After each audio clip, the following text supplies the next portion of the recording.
Good evening and welcome to Breaking the Ceiling, the webinar videocast that talks to people that mainstream media isn't going to and probably doesn't want us to.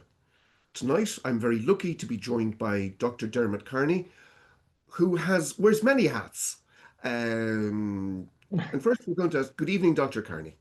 Good evening, Paddy. Thank you very much for inviting me to talk to you and your colleagues again. Thank you for coming on. First of all, your Twitter bio, which I noticed, says that you're an Irish cardiologist exiled in the UK.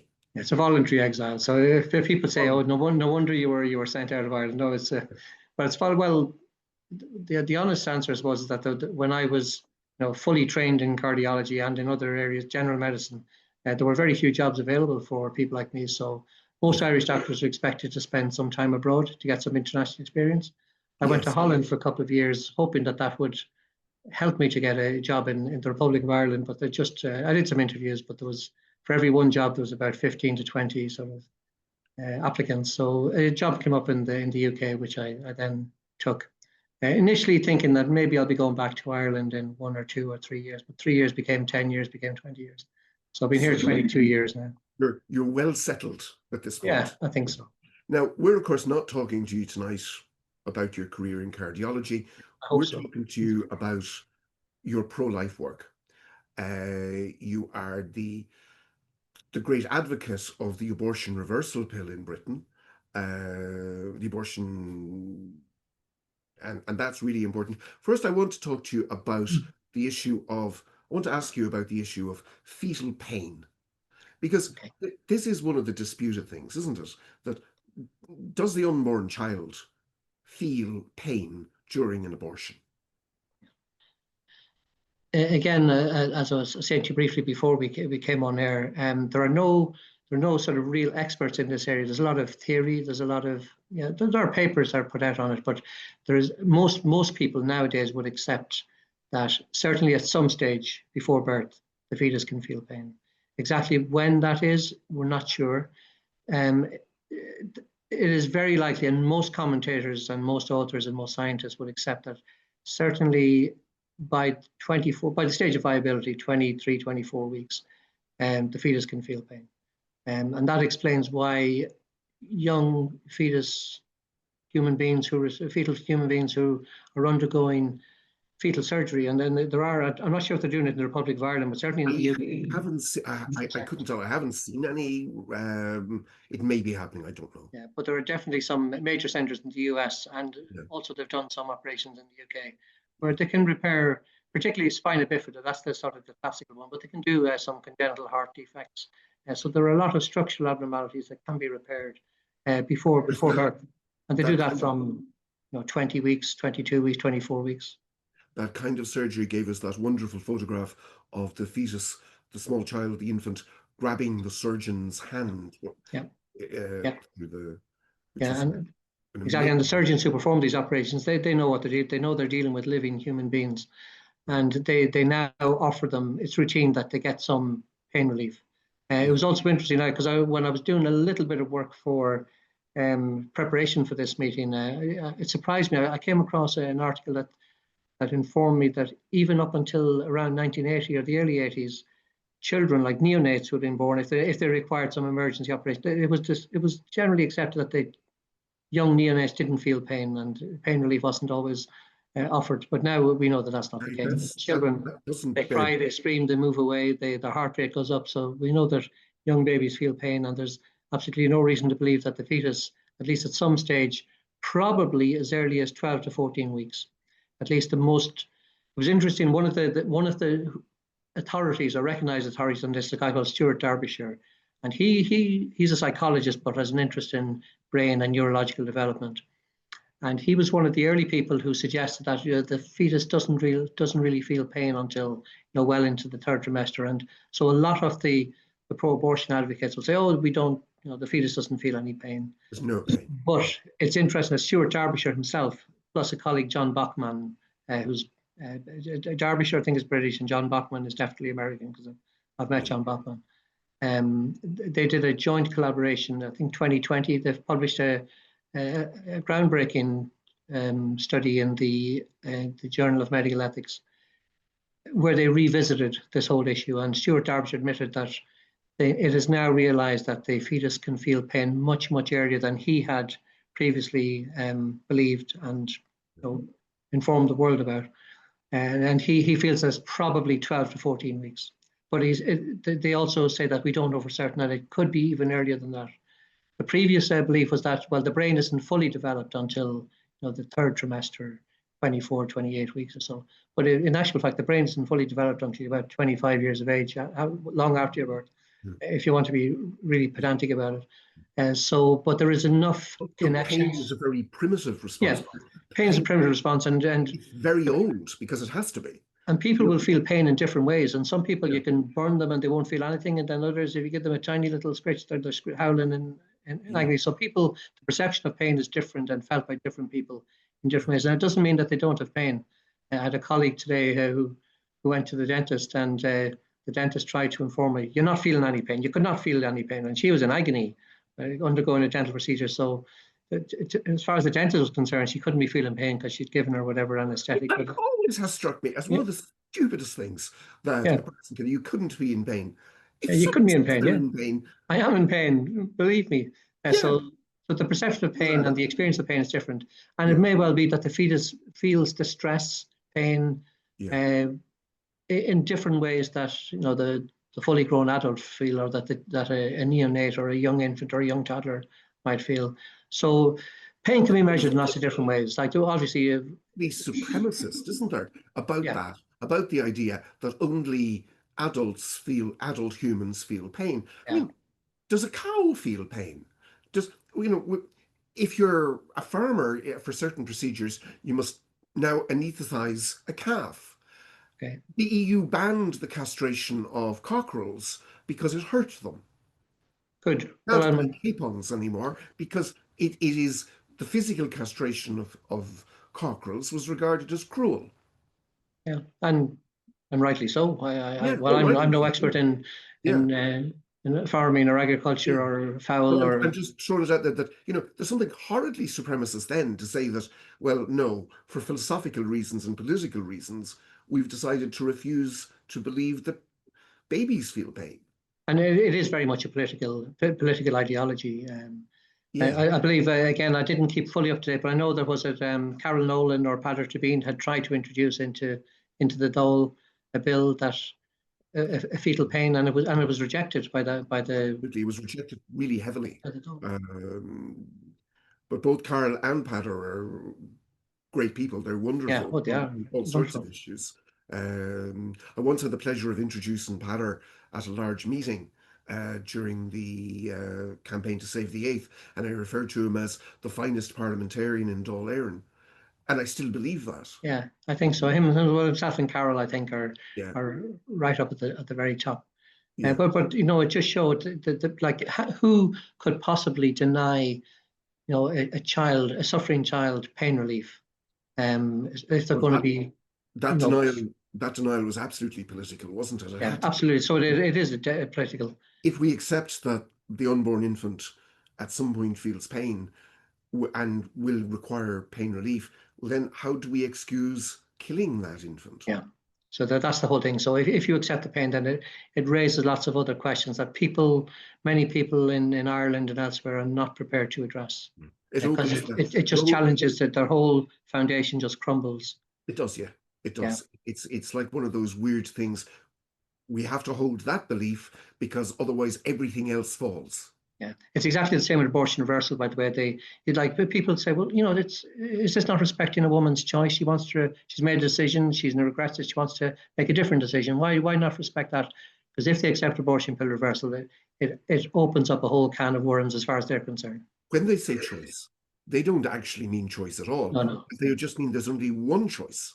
Yeah. And everything else. And that's why they, it's not just with the abortion pill reversal. They go after small organizations that help pregnant women and, of course, give them the resources. They go after them savagely. Yeah. And they're even likely to do violence. Yeah.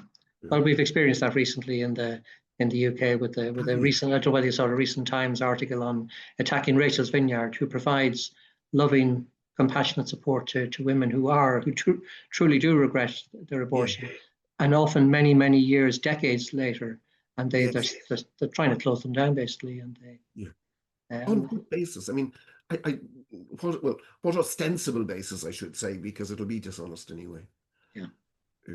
And that does bring us on to the issue of abortion pill reversal.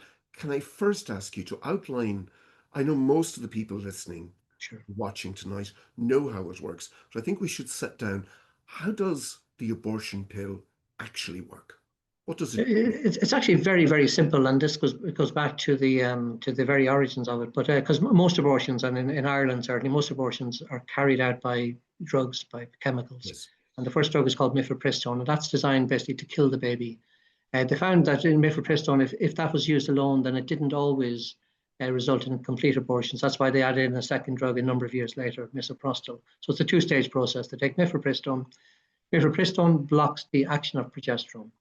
Progesterone is the essential hormone to maintain pregnancy. It's called progesterone because it means pro-gestation steroid hormone, so shortened to progesterone. So without progesterone, and one of I suppose a very important way to look at it is one of the common causes of natural miscarriage is mothers whose bodies are not producing enough progesterone in early pregnancy. So for over 50, 60 years, progesterone, this was recognized in the early 70s. Progesterone has been used for over 50 years to preserve pregnancy because it was recognized that low levels of progesterone result in miscarriage in some cases. So, and now it's one of the recommended treatment for women who've already had a miscarriage and now they're threatened to miscarriage a second time, even without measuring progesterone. For those who are involved in NAPRO or natural fertility methods, they often measure progesterone levels. If a woman is having low levels, they give them supplemental progesterone. So it's been widely used in lots of contexts. It's always used in IVF to maintain pregnancy because you never know in the early stages, because of the artificial nature of the process, will enough progesterone be produced by the mother? So they give progesterone for several weeks to maintain the pregnancy. The hope is that by the time the placenta is developed in the second trimester, that progesterone levels will be high enough that you may not need to continue with high levels of progesterone. So that's the whole basis of it, that low levels of progesterone. Now, mifepristone doesn't necessarily lower the levels of progesterone, at least not initially. What it does, though, is it competes for the receptor sites, because natural progesterone binds to receptors in the uterus and the ovaries and the female reproductive tract. And if progesterone can't get in, if enough progesterone can't get in to bind to these receptors, the endometrium, the inner lining of the womb, starts to shed away. So it separates the inner line of the womb from the tissue of the womb. And the baby, the developing placenta are attached to that. So that's shed, if it's lost, then the miscarriage happens in the baby. So the theory is that if mifepristone blocks progesterone, if we give enough progesterone, then it can compete with mifepristone and block the action of mifepristone, the abortion drug. And that's what we do now. If the woman has already taken the second abortion pill, misoprostol, unfortunately, we don't have any effective antidote for that at the moment. So it's too late to give progesterone, and that's if she's taken both abortion pills. But if she's only taken the first pill, mifepristone, hasn't taken the second abortion pill, and if we get progesterone before miscarriage happens, before abortion happens, in many cases, not all, but in many cases, we can save babies. So to put a figure on it, if the mother takes both abortion pills, as instructed by the abortion providers, there's a 98 to 99% chance her baby will die. Both abortion pills. If she takes the first abortion pill but doesn't take the second pill, but doesn't get progesterone, there's about a 20% chance that her baby might still survive. So it's 80% death rate at that point. 80% death rate. So 80%, so 20% chance survival, 80% death rate. If she takes the first abortion pill, doesn't take the second abortion pill, and if she gets progesterone as we offer in promptly, so before severe bleeding and severe cramps start to occur, there is a greater than 50%. In the UK, our figures are 55% survival. The Americans say up to 60%. That may be there's a number of reasons for that, which I'll mention, but we can improve the survival rate from 20% to greater than 50%. So, or the other way to look at it, we can reduce the mortality rate from 80% to about 45%. And that, you might say, well, that's not a lot. A lot of babies are going to die. That's true. But But there are, for anyone who knows anything about medicine or science, there are very few, in fact, probably no other areas of medicine with such a phenomenal success rate in saving lives. So if you take any condition, any medical condition where there is a guaranteed 80% chance of death, that if without treatment you're going to die, 80%. If you can introduce a simple treatment that's inexpensive, widely available, safe, and reduce that 80% mortality to 45%. So you've got a 35%, possibly 40% mortality, like certain mortality risk reduction. That is phenomenal. There are, even like as a cardiologist, we pride ourselves on new medications or new interventions that come along. We reduce mortality by 10%, 15%. Yes. Get very excited if it's 15%. If it's 10%, 12%, say that's very good. But 35 to 40 of certain mortality, and these are babies. Remember, if the baby survives, very good chance that the baby will grow up and will become an adult and will produce, and there will be future generations from that simple treatment. Whereas in cardiology, we save a life, maybe an elderly person, a middle-aged person, we save that life. They might live for a few years, but they're probably not going to go on to generate future generations. In effect, you delay death. We delay death in many cases. You genuinely save half of the lives involved, at least. That's extraordinary. More than half the lives involved. More than half. So, Now, the reason, I think there's two main reasons why we're a little bit not as effective as in the US. First of all, there's less awareness. And we know from the girls who come to us that they're actually told by the abortion providers, do not go for progesterone treatment. They're actually told that. Don't talk to that Dermot Kearney fellow. Well, I'm the only one they know about. They don't know about one or two or three of the others. So they're actually told not to, because the girls tell us, by the way, I was told not to contact you, but here I am. I want to try and save my baby. You were going to say that. So there's so much awareness of it. And also the other important factor is that so there's a delay. So our average time for starting treatment for the girl who's taken mifepristone is about 25 hours. Whereas in the States, it's 12 hours or less.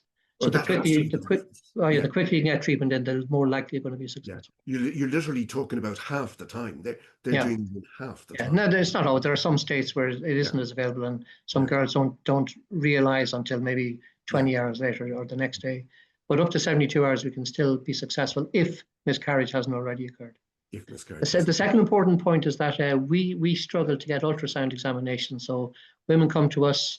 We have to get them emergency treatment. We don't have time to get an ultrasound. We don't have the access to get ultrasounds in most cases. Whereas in the States, there's a lot of places you can just walk in off the street, get an ultrasound, or you can go to a crisis pregnancy center, which are all over the place, and get an ultrasound. So if the baby's alive, then it's worthwhile given. Whereas in many cases, we're probably starting treatment where it's already too late, but we don't know that because we can't detect if there's a heartbeat until maybe 2, 3, 4 days later. So we're starting treatment blindly in the hope the baby is still alive. But there will be some cases. I'm sure, where it's already too late. But we don't know that. And that's going to lower our. If we knew for certain that yes, the baby's alive, let's get the treatment. Our success rate might be 55 to 60% rather than 50 to 55%. One of the complaints is that this isn't a tested procedure. You're doing it, but it hasn't had a full testing, and it's dangerous for women. What's that? It's true. We have. I would have liked because the actual program, the pill reversal program, was established in 2012. There had been some cases before that, but 2012 was the real takeoff date for the established program. I would have liked if just before that maybe they had done, because at that stage we didn't really know. We hoped that the abortion reversal with progesterone was successful, but we couldn't have been certain. So I think it would have been ethical at that stage to do a randomized placebo-controlled trial. Now with the evidence we have, that would be totally unethical, because and not all treatments in medicine need a randomized controlled trial. The perfect, especially in emergency procedures, but the perfect example that because I'm writing a paper on this at the moment on abortion reversal, I'm hoping to write my case series, but I'm going to use an example from the late 70s where patients who take paracetamol overdose. It was a number of different types of treatment were used over the years to try and help to reverse, like an antidote to paracetamol. But they weren't very successful until someone discovered a drug called N-acetylcysteine. And because they tried it and it seemed to work and it was very safe, that became the standard practice. And there was no randomized controlled trial. So it just became from observational studies, which is exactly what we're doing. And they got to the stage where the evidence was so convincing from the observations that would be made and the numbers of patients surviving and which avoiding serious complications, that it became the authors of the landmark paper, and I think it was published in the BMJ actually in 1979. They decided, and everyone agreed with them, it would be unethical at this stage to not give patients an acetylcysteine because of what we've seen. And we're in exactly the same boat with the progesterone. We've got 7,000 lives. 7,000 lives. I think that point is, though, it's really important, isn't it?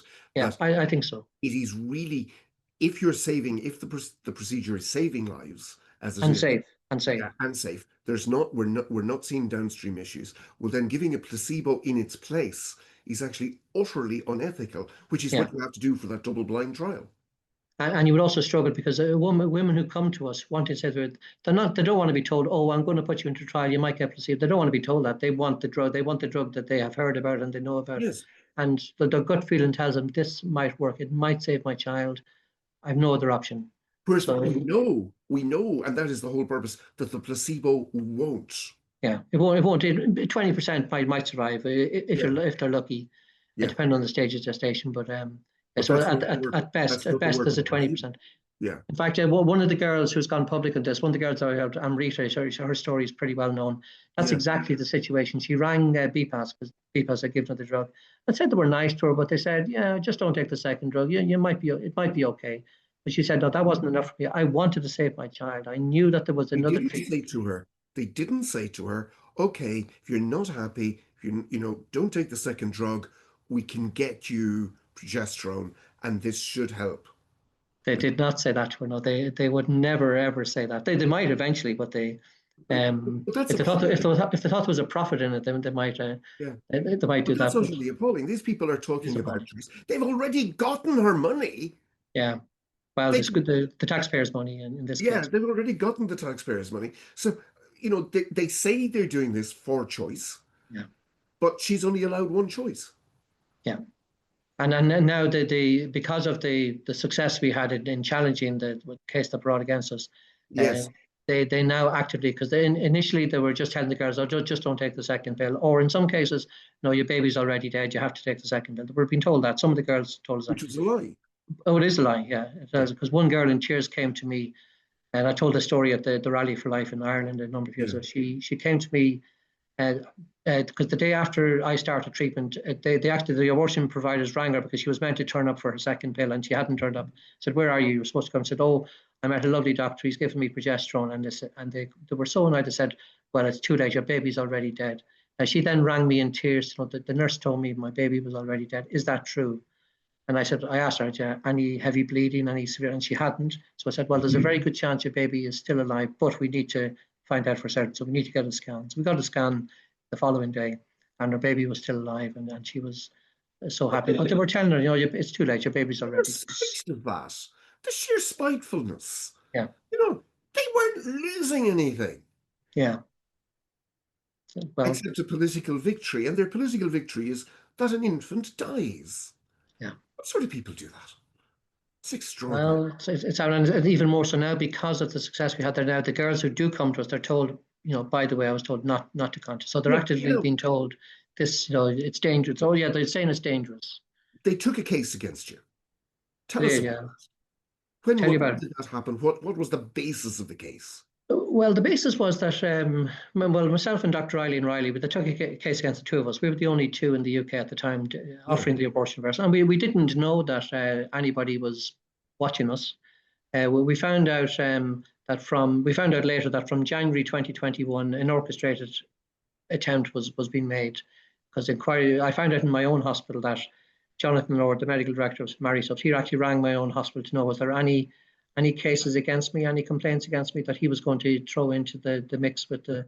So he spoke to the medical director, but fortunately my medical director was very supportive of me, and he said, well, actually no, he's got an unblemished record, so he had nothing to go on there. But I found that he told me later that he had been contacted as early as January of that year. Then we know that they contacted two of the girls. One of them had been to Mary Stopes. I got the abortion pill, changed her mind, came to me. I prescribed progesterone, but before I think this is how it came to. Before she got the progesterone, she went back to Mary Stopes to say, oh, I'm just letting you know that a doctor has given me progesterone. They said, oh, who is this doctor? We could tell us more about this. So they tried to convince her that I was doing her some harm.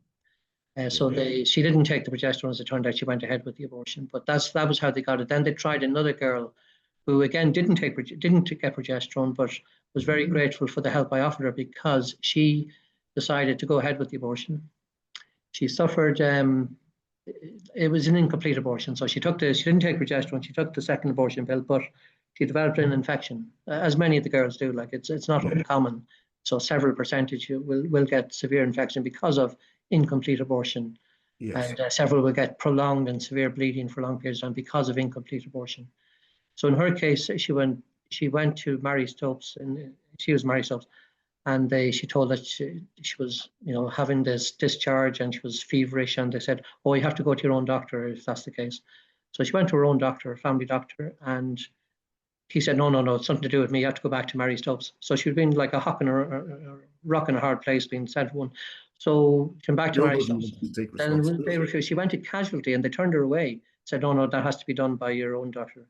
Yeah. But she came to me because I had been very nice to her, even though she decided not to go ahead. So I had, explained abortion for her. So she came to me, and I managed to get antibiotics for her. I told her, you must go back to Casualty, and she went back, and they were going to send her home just with paracetamol. I said, no. If you've got a fever and you're still bleeding and you're in pain, there's a very high chance. So I insisted that they get a scan. So they got a scan for her. So we saved her life. But Mary Stopes then tried to twist that. They tried to say that I was the one, by offering her progesterone, I was the one who caused that infection.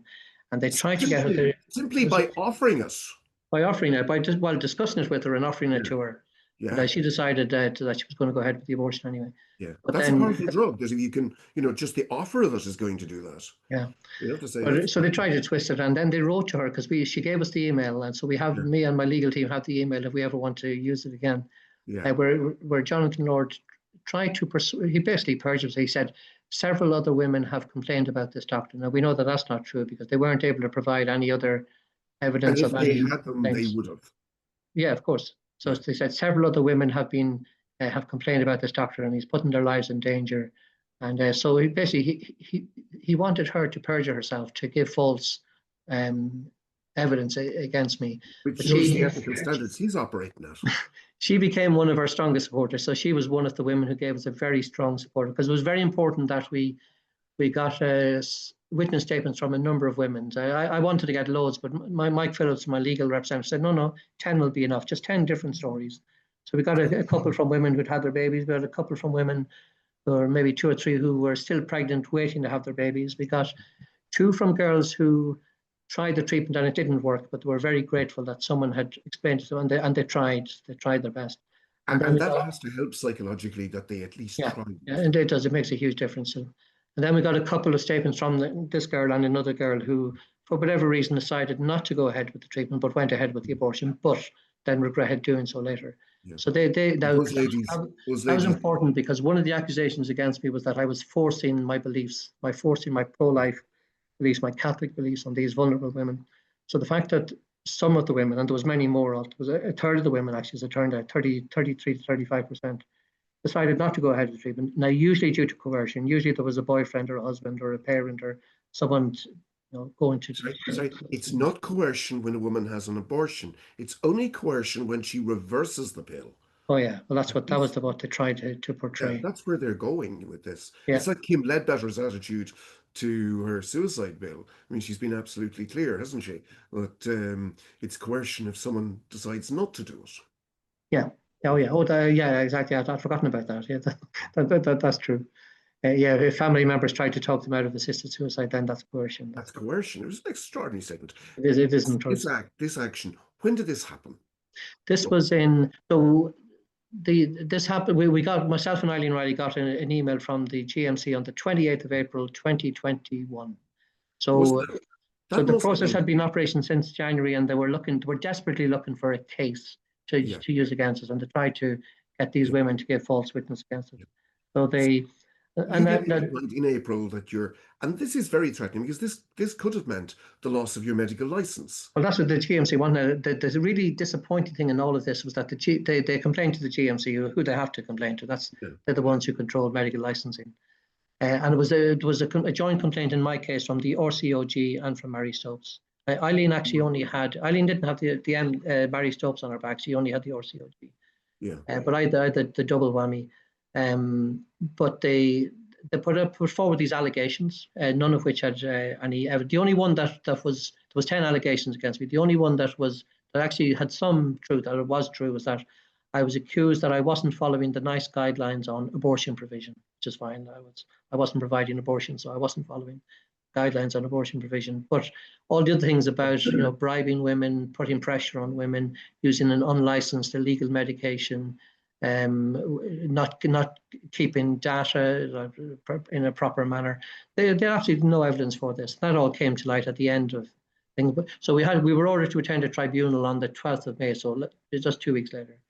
And then we got legal representation of that. It was a Zoom hearing because of the circumstance at the time. And they found us guilty. I was the first. I was in the morning time. They found me basically guilty without any evidence. But so the GMC is a funny thing. So they look for allegations. Then they have a trial without any evidence. Then they impose a penalty without any evidence to be presented. Then they go looking to see can they find any evidence. So it's sort of backwards. Yeah. My legal team were astounded at this. They're used to dealing with proper legal. Yeah, it sounds in what the Irish Constitution says, contrary to natural justice. Yeah, absolutely. You can't face. You don't know what the allegations are, and there's no. Well, they told me what the allegations are, but they don't have to provide any evidence. They just have to. Anybody can. As long as the allegations were plausible or serious enough to render it a possibility of professional misconduct and a danger to society. So the penalty was imposed on me that I must not prescribe, administer, or recommend progesterone for abortion pill reversal.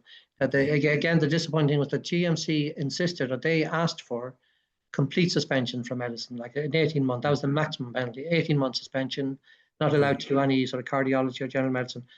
The tribunal thought that was probably disproportionate because at that time COVID was in full swing and they were trying to get doctors to come back from retirement and come back from the dead basically to provide care. And these were two experienced doctors that were going to just let go from important, and there were no other complaints against us in any other areas of our practice. So the tribunal, they imposed the penalties just to make sure we wouldn't be able to provide the progesterone, because I was also ordered not to do any private medicine or any charitable, like a voluntary medicine, without written permission from the GMC. Because that was just in case there's any little loopholes that I might have used to get around the So was this reversed? Oh yeah, eventually. Yeah, so we challenged it. So eventually we appealed. At each of the first hearings, they said, well, we're not going to look at any, because we had already provided an expert witness statement from a fellow of the Royal College who performs abortion, so there was no conflict of interest, not a Christian, not a Catholic. And he gave a very strong witness statement, having looked at the evidence and looked at the allegations. Yeah, this is just ridiculous. So he wrote a very strong, but they ignored that because they weren't looking at any evidence. Then we appealed and we provided evidence, the witness statements from 10 women, other witness statements from other people, sent it in. And then we were told that, we were going to have an early hearing, because it was meant to be 6 months before another hearing would take place. Because the things were to be reviewed every 6 months. So we were told after 3 months we get a hearing. We thought, great, because the reason for the early hearing was that new evidence had come to light. And we knew that the other side hadn't provided any evidence. So we thought, this is great. They're going to look at the evidence. They're going to reverse the conditions. Penalties, But to our astonishment and to our dismay, and again, it was a Zoom meeting, and Mike Phillips threw up his hands in dismay. And you could see that I'm sure he doesn't swear, but I'd say it was very close to. Yeah. But at the very outset, even before the hearing took place, the chairperson said, of course, we're not going to look at any evidence today. We're just going to look to see if the allegations are still important enough to keep the conditions in place, that the conditions imposed in place. So they were only going to look at the allegations. And Mike Phillips, the reason this was called was because new evidence has come to light. And now you're not even going to look at the evidence. So when that was in August of 21. So at that stage, he decided we're going to take this into a proper court proceeding. Court. Yeah. He appealed. We wrote up a case and sent it to the High Court. High Court injunctions. Took the GMC to court, basically, the High Court. Yes. And so that went in at the start of October 21. And to my surprise, because I thought it would take, a couple of years, but to my surprise, they offered us a hearing at the end of February, so 24th of February 22, which was, considering that there was a big backlog of COVID sort of related cases. Yeah, that was pretty good. Yeah. So it gave us time to prepare. In the meantime, we couldn't provide the abortion reversal, and I was keeping contact with the people who, like the helplines, who were referring the mothers to us who wanted help, and they were telling me each month, we've had 20 women from the UK, 2 or 3 from Ireland, who we've had to turn away, that we had to tell them, sorry, there was no service available. So by the end of the 9-month period that we were banned, there were about 70 women who had sought abortion reversal. Now, some of them might have been fake, some of them might have been journalists trying to see were we still doing the service, so I accept that. But there would have been at least 50 or 60 genuine cases. Probably a third of them would have decided not to go ahead with the treatment, but the others who did, at least half of them would have had successful pregnancies. So I reckon there's probably somewhere 25 to 30 babies who died who would have survived if we had been allowed to continue the treatment. Extraordinary pre-medieval attitude of the GMC to hearings, to evidence, allowing allegations to trump evidence. Extraordinary. I told the GMC that I pointed out at a meeting that I was, a different meeting that I was attending. I tell them that the blood of 25 to 30 babies is on your hands because of the decision you made, and it was just met with silence. But anyway, we took them to court, and so we had our court date scheduled, and we were looking forward to our day in court, actually, because we knew that they had no evidence. In fact, the GMC admitted to us that they were struggling to find an expert witness, because we had our expert witness within days. We got a report within a week from an expert witness. 9 months later, they had no expert witness, or 8 months later. Eventually, they got one in late December, who issued a report in mid to late January. And this was another fellow of the Royal College of Obstetricians. And so their expert witness report was almost identical to our expert witness. So it wasn't in any way negative towards abortion reversal. In fact, it said yes, there is an evidence base, not a very strong evidence base, but there is an evidence base. Dr. Kearney is he wasn't allowed to actually see the statements from the girls, which if he had done, I think he would have been very highly convinced. His only concern was that there was a question. Some of the girls who weren't able to afford the treatment, I offered to help them financially with. But I only did so after they had. So my final question was, if they decided, sorry, I can't afford that. It's only £20 for 2 weeks treatment. But some of the girls said, I don't get paid till next month or next week or whatever. I said, if cost is the only reason why you're not, I will be very happy, and girls would take me up on that offer. So I did do that. I did that a few times. So he was concerned, because that bribery. But in actual fact, what we were doing, we were paying the pharmacy. The very first few times I did that, I tried to pay the pharmacy directly. The pharmacy wouldn't take that. It had to come through the client. So I had to put it into their bank account, and then they paid the. So that was, we had to do it that way. But I was able to show that, and if they wanted, I should have showed them. I could have showed them receipts that we had received and so on. But they accepted, there was none. So in the absence of any evidence and in a witness statement that was not supportive of their point of view, the GMC were in a pretty difficult position at this stage. 6 days before the scheduled court appearance, I got a phone call from Mike Phillips. Said, have you heard the news? I said, no. I said, well, the GMC are dropping the case. They're going to just drop the whole case, and the conditions will be reversed. And the way that was great. So but it was also extraordinarily cowardly of the GMC. They drag you right to the courthouse steps. Effectively, they don't allow you to have your day in court because so we wanted the day in court. What? We wanted the day in court because we wanted to expose the truth. We wanted, because it would be in the public domain. They would have had to pay the court costs almost certainly, because what would have happened, and I've said this many times, what would have happened is the judge would have said, okay, what are the charges, and they would have presented the allegations as stated. Then the judge would have said, okay, now what is the evidence to support it?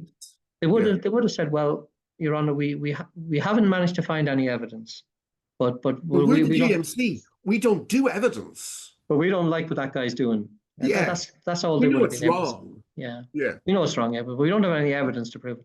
So the judge would have just said, get out of here. They could have so ended they up had to back down. They couldn't have gone ahead with that. Judge. Yeah. Sorry?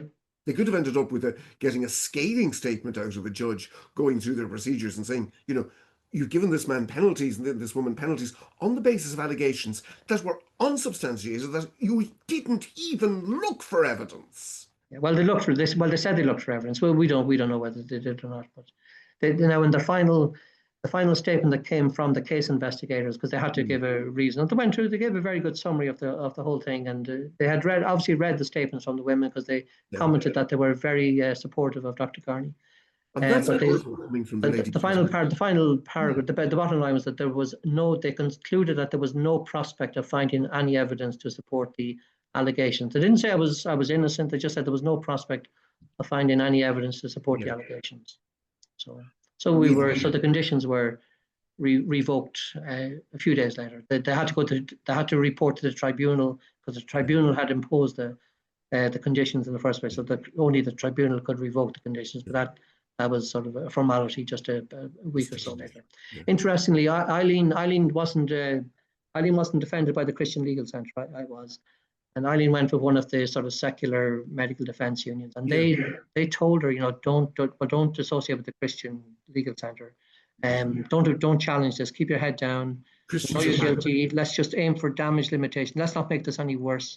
Don't say anything. Just accept whatever is imposed, and maybe we'll come out standing at the end of this. So she was told all that. So it was interesting that the GMC didn't, or the tribunal didn't revoke conditions imposed upon her until about 2 months later. Because there was no rush, there was no court challenge. They could take their time, but on the other hand, they couldn't maintain them if the cardiologist had the conditions revoked. Then surely the obstetrician, the bona fide obstetrician. On the other hand, they held her another 2 months. They held her another 2 months before they got round to it. Court. Yeah, she had listened to very poor advice. Unfortunately, I think so. Well, she went to a trusted colleague who said, "No, I did try and keep this. Don't bring religion into it, basically." And I didn't bring in religion into it, and you didn't have to bring religion into it. But mind you, the RCOG did. I didn't mention the RCOG, and their main complaint was, and we have the letter from them, which I spoke to Maria Steen. Maria Steen. I spoke to her about this because Maria was writing up an article. She wrote a really, really strong article for the Irish Times about all this, but they refused to publish it because it was too. I was the Irish Times. Yeah. I had lunch with Maria last Wednesday week. Yeah, well, I told her, she said, I can't believe that the RCOG would put that in writing, but they did. They put in writing that we're not so much concerned about the treatment involved, it's the people. One of them is the president of the Catholic Medical Association, and therefore could not be trusted to provide non-judgmental care to these vulnerable women. So because I was a Catholic, and they were, and the other is a pro-life activist, that was Eileen. But because they were attacking basically my Catholicism, there must be the Equality Act must have something to say about that. But that's what you would think it should. Well, that's extraordinary. That's dragging things back to the penal laws. Catholics exactly the penal laws. Medicine anymore. Yeah. Catholics can't be trusted in obstetrics or in providing non-judgmental care in abortion situations. So anyway, the GMC endorsed it. That was the disappointing thing. These were all endorsed by the GMC and wanted to impose the maximum penalty as far as they could. Yeah. But the conditions were revoked and we got established again. It took a few weeks to get established, but the very first, because that was that was the 24th of, or the 18th of February when I got the call, and then a week or two later, my very first next case that I got a call from actually one of the UK-based pro-life centres was St. Patrick's Day, the 17th of March. I remember well. It was a woman that was, had taken the first abortion pill and was due to have she's actually due to have a surgical procedure rather than, but she changed her mind and we got her replaced on, and she got a gorgeous little girl now that was born. Oh, that's wonderful. 6 months later. Yeah. Or so.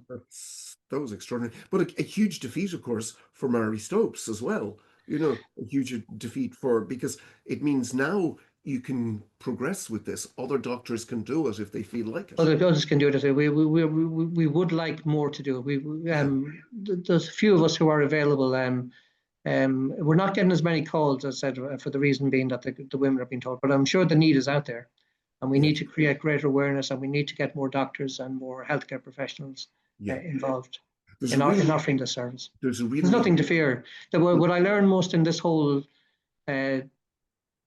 event was that once you stand up to these people, they cower back in fear. They do not expect pro-life people to stand up to because they're like, it's a David versus Goliath situation. They've got all the power, they've got all the finances. They did not expect that abortion pill reversal would still be talked about in the UK or Ireland at this stage. They thought it was going to be swept aside. That was the end of that. Nobody would dare to challenge it again.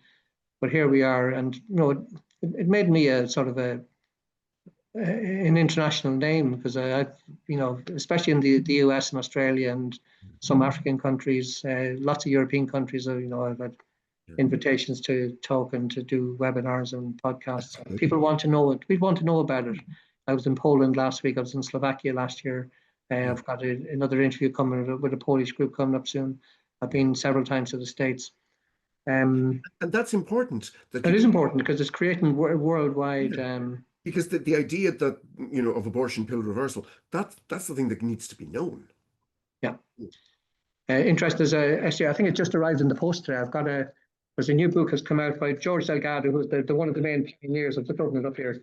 I'm hoping that's what it is. I'm hoping it's not something else. But he wrote out a book on abortion pill reversal. I wrote a chapter on the UK story. This is probably my free copy because of my chapter. You wrote a chapter. I wrote a chapter in it, but it tells everything you would want to know about abortion pill reversal to date. As I mentioned, well over 7,000, probably coming to 8,000 at this stage. Babies have been saved worldwide. In the UK, we've got 73. Extraordinary achievement. 73 that I know of. Now, in that first year, we had 32. The very first year that Eileen and myself, 32 babies were saved. It's slowed down a little bit since then. We were stopped for a year, and now it's slowly getting back. But we've got 73. I got at least another 2 on the way that I know of. One is due in early December, and one is she's only at about 12 or 13 weeks, but she's safe at this stage. She's out of the danger period. At least one of my colleagues has got 2 or 3. So hopefully we'll get to we'll be over 75 by the end of the year. By next year, hopefully we'll be close to 100 babies that have been saved. But worldwide, more than 7,000. I know there's babies in Ireland. I know there's a few doctors in Ireland who are brave enough to offer the service as well. So there's certainly been a few in Ireland and in Northern Ireland. You say brave enough. It shouldn't require courage. It's dangerous. In fact, this shouldn't even be an issue. It should be, a patient has a problem. They know a doctor who can, legitimately solve it for them. They go to the doctor gives them help, and the help is provided, and there's a good outcome. That should be the end of the story. It shouldn't be controversial in any way. Part of the reason, of course, for the complaints and the action is that's lawfare, isn't it? They wage lawfare against you. They interrupt your career. They make your life hard, and that's a lesson to others. Don't do this, or we'll come after you. Don't do this, or you will suffer. That's part of the game. Here we are, abortion pill reversal, George Delgado. Yes, so that's my free copy from the publishers. That's great. Hold it up there so that the viewers can see it. Yeah, abortion pill reversal by George Delgado. So that's available. And it's a second chance at choice. I love us. A second chance at choice. A second chance at choice. It's with a foreword by Lila Rose. You probably know Lila Rose from Lilac. Yes. She's a great lady. Great lady. So it's nice that. But what particularly pleased me about it, apart from my chapter being that's nice, but the real unsung hero that I think he deserves a mention, that the very first person to provide abortion reversal in the world, George Delgado was the second. Yeah. He was approached in 2008, but the year before that, Matthew Harrison, an obstetrician in North Carolina, came across a woman. He came across a woman who had taken the first abortion pill, regretted it, went to him wondering, is there anything you can do to try and save this baby? And he thought about it, and he said, well, he knew, he just understood the physiology and the pharmacology. Yes. Well, mifepristone blocks progesterone. I use progesterone all the time to prevent miscarriage. It's used in fertility. So I wonder if we give you enough progesterone, maybe, just maybe, we can save the baby. And he did, and the baby survived. Exactly the same thing happened on the other side of the country in California the following year. George Delgado, a colleague in New Mexico, actually contacted him. You know, I've got a woman, and they knew George Delgado, and they knew his interest in natural fertility methods, and they knew that he knew a little bit about this. So again, he thought about it exactly as Matthew Harrison had done, and got progesterone, and the baby survived. But they were only anecdotal cases. So, but then more and more came. Yeah, you have to start somewhere. Yeah. So it's just the theory. It's just the application of the theoretical science. Yes. And as you said at the start, progesterone is cheap, safe, known. It's been administered for years. It's not something exotic. No, that's there are t-shirts. The crisis pregnancy centers. A lot of them have these t-shirts. It's just progesterone. That's that's the answer. What is this dangerous thing? It's just progesterone. It's progesterone. It'll make you a little bit nauseated because we give high dose for 3 days. We give exactly the same dose that is used for preventing miscarriage by the RCOG and recommended by. You have to flood the receptors. Yeah. So we give high dose for 3 days and then lower dose. So many, not all, but many of the women will feel nausea for the first 3 days. Yeah. So I offer them, I give them antiemetic as anti-sickness treatment if they need it, and so I offer that for 3 or 4 days as well as the progesterone. Yeah. Just in case, because what I don't want to find out is that I tried it and I couldn't keep it down. I was sick as a dog. I was vomiting, so I didn't keep any. Yeah. So I want to try and make sure that at least if they're taking the tablet, that it's going to be ingested and absorbed. We do. I know that some of the operators, including one or two in Ireland, prefer to use vaginal pessaries because progesterone can be delivered in a number of ways. Yeah. I tend to use the oral because most of the evidence that has been produced so far, most of George Delgado's evidence was supporting oral use, and also it's cheaper and more widely available. So it's whereas the pessaries, not all pharmacists will stock them. At least they might say, "Oh, I'll get them in for you tomorrow," or that might be too late. And it's also double the price. So £20 for 2 weeks supply of oral progesterone, or £20 for 1 week supply of the pessaries. But in an ideal situation, and also there's sometimes if there's a little bit of early bleeding, then the pessaries may not be maintained. Yes. And or it might get washed away. So that's sort of my concern. But on the other hand, if the woman is vomiting or very sick, then I'll say we can get you the vaginal pessaries. Like we take it by the rectal route as well. It might be a little bit less pleasant, but that's another way. And I know that some people recommend a vaginal pessary and a rectal pessary at the same time to get 800 milligrams. That's each one is 400 milligrams, so 800 milligrams straight away as the first dose, and then 400 milligrams after that. So there's a few different ways it can be administered. There's a number of ones. It's clearly not an expensive drug. I mean, no, it's not expensive. Like £20 to save a baby for 2 weeks. Now we sometimes have to give. So for example, one of the girls I'm having at the moment, she's just coming to the end of her progesterone, but I gave her 6 weeks of treatment because she was only 7 weeks when she took the pill. So I want to get her to about 12, 13, 14 weeks. Yeah. So she's on her third. She's taken the first 2 courses of progesterone. I give them 2 weeks at a time. So I don't want them spending money on something that may not be successful. She's had her scan, her baby's fine. She'll get another scan in another week or 2. Yeah. And it should be okay. So her chance at this stage of losing her baby is exactly the same as with any normal pregnancy. So there still is a miscarriage rate even at the end of the first trimester, start of the second trimester. Yeah. So babies can die, but it's a natural miscarriage rate at this point. It's not. Yeah, it's a natural miscarriage. So she's overcome the danger represented by the mifepristone. That's the important thing. Yeah. And she knows that, and she knows that whatever happens, she did her best. She saved her baby. She did her best for her child. Yeah. That's extraordinary. It's just your story is amazing. That's not much, like I said, because there's 1,200 doctors in the US providing this out. There's only a handful of us in the UK.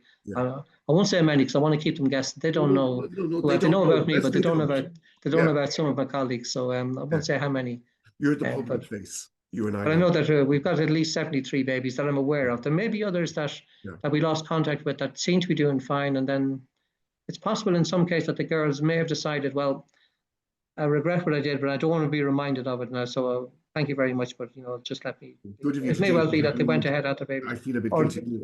Or they may have gone ahead and had abortions. We don't know. So but there's at least 73 that I can confirm have been born healthy babies. It's a wonderful story. It's a wonderful thing what you're doing, and thank you so much for taking the time out of your busy life to come talk to us tonight. Oh, it's a pleasure. I'm always happy to talk to people who are interested on these topics, because we tell the truth. That's the important thing, that the whole pro-life movement is based on truth, courage, and love, expressed in love. Yeah. And it's the exact opposite. The pro-abortion industry is based on lies, instilling fear. I remember Sean Kearney, when he came over to the March for Life, and he said it's based on fear, and he's right. But I think it's instilling fear. They want people to be afraid. No, you'll never cope with this pregnancy. Oh, you'll lose your college place. You won't be able to financially cope. Well, and in the abortion pill reversal, we'll show these doctors that we'll get them sacked and struck off the register. Very dangerous. So they try to instill fear, and it's done through hatred. Just hatred of. I remember Judith telling us, she spoke at some of our meetings, and Judith was told that if she went ahead with the pregnancy, you've got 2 daughters, you will never have a family holiday again. You'll never be able to. You'll never have this again. Your daughters will suffer. Her child, her little boy has Downs. He's an absolute charmer. He's the all are. Beautiful child. And I remember her line was, "Did we have family holidays? Most years when we can afford it." Yeah. That's their line, But that's what they did to her. They terrified her. Yeah, they tried to instill fear. They tried to terrify her. And with lies and deceit. Yes, with lies and deceit. Yeah, it's extraordinary. Yeah. I sometimes I look at that and I just don't understand it. I don't understand the urgency for them, the innate belief that the abortion is itself is something they must procure. They have to get abortions. It's like they have in their head a quota. It's weird.